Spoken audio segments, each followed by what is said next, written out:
Hi and welcome! We're the Villalobos Brothers. We are at our place here in Manhattan. It's a great space where art thrives and where music happens and where we can all come together as a family.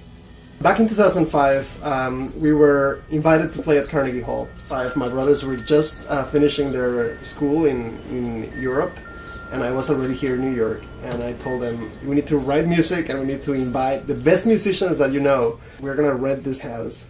And it's super expensive, we don't know if we can afford it, and it has no electricity and no hot water. And it's awesome. So that is the story, and now it's an artistic community, and we love it, and we make our home here. Well, this is a little hobby of mine. I do masks, I like to paint too, and I love to work with my hands. I build instruments. I apprenticed with a violin maker and back in my home state for almost a year. I built myself a workshop here, as you see, in a little corner, and to me it represents like completing a circle, not only being able to play it but also making an instrument. Basically, we're really hoping that Beto is gonna take us all, out of poverty someday. We're just gonna sell this art for like millions of dollars. So that's the plan.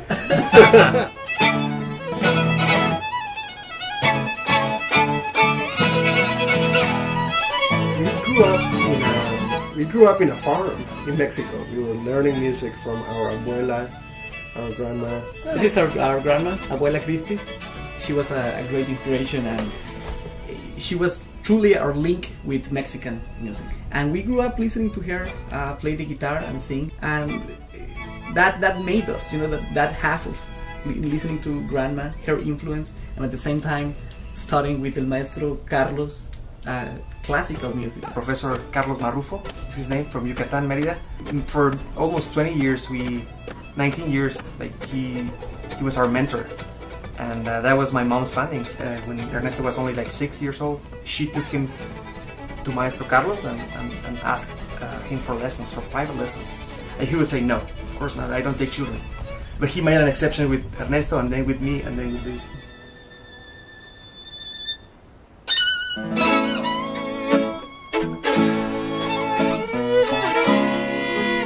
I think music for me and for us has become a way of life, and really an expression of who we are and what we came here to do. Not here the US, not here New York, but here this world.